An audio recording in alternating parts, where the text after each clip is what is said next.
Welcome to my channel. We all contact. Hello guys, ito na naman ang inyong Ate G at syempre kahit dialysis patient ay tuloy-tuloy pa rin ang aking pagre-review. So, meron ngang nabili ang anak ko sa TikTok na 6-in-1 na biscuit. Mura lang to guys. And syempre, titikman ko to kung masarap.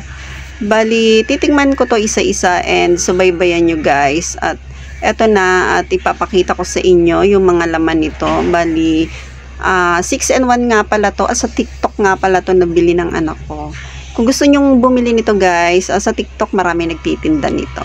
Syempre, hindi to sponsor. Kaya, yun. Syempre, gusto ko lang matikman kung masarap. Guys, titikman natin yung mga biscuit.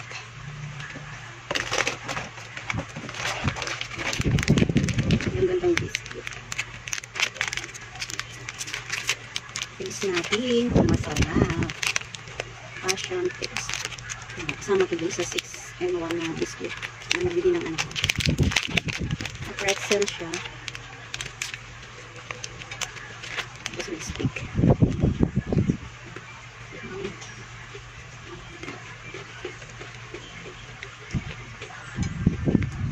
Sarap.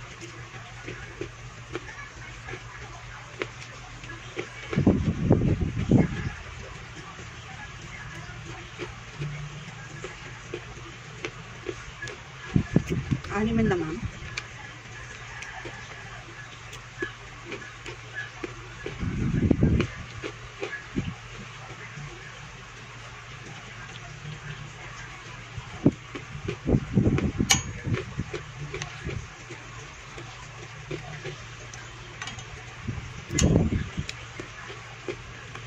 Tama-tama.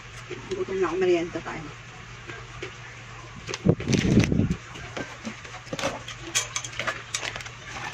Biscuit. Naalala ko yung nagpipisong biscuit sa tindahan. Yung letter.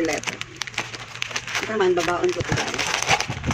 Pero titikman ko. Babaon ko ito sa dialysis center. Titikman ko na. Ang taras. Plain lang siya. Cute. Iba-ibang design niya pero very yun ako ba. Sarap.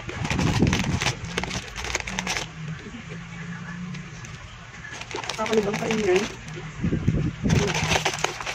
Babang sa dialysis center. Milk.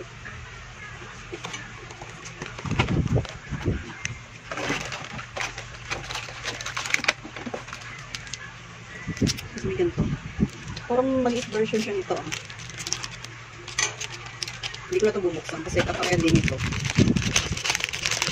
Yung chocolate coated siya. Tapos biscuit yung nasa loob.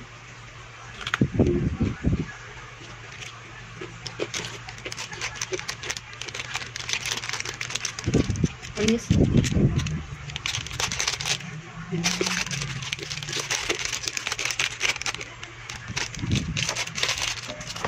Tapos may cookies. Tingnan natin kasi biscuit naman ito guys. Ganito yung laman ng isang box. Nakabahag sa ganito.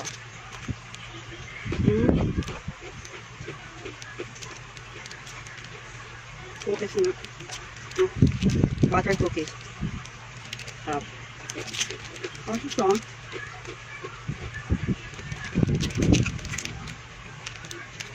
Hindi siyang box naman ganito. Tapos, iba-iba assorted. Yung kain ko na iba eh. May ganito siya.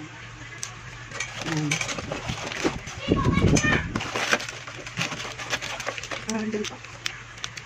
So, titikman ko. Cookies lang naman siya, tsaka parang mga biscuit. Hindi naman siya totally candy guys. Flavorless, parang coated lang. Ito nga biscuit maliit. Oats siya, oats. May strawberry.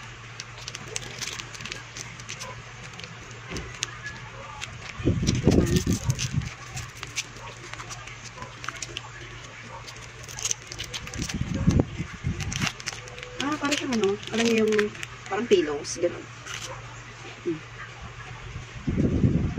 Start lang, that chocolate. Start lang.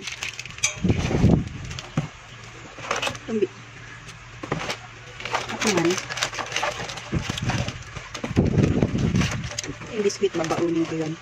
Bukas dialysis ko. Kaya babaunin ko yun. So, ito pa natitira. So yun guys, bali binili ng ano ko yun sa TikTok. Trending yun. Yung mga biscuit na 6-in-1. 150 yata. Parang pillows. Tapos may chocolate sa loob. So yun guys. Hanggang dito na lang ang aking pag-taste test ng mga biscuit.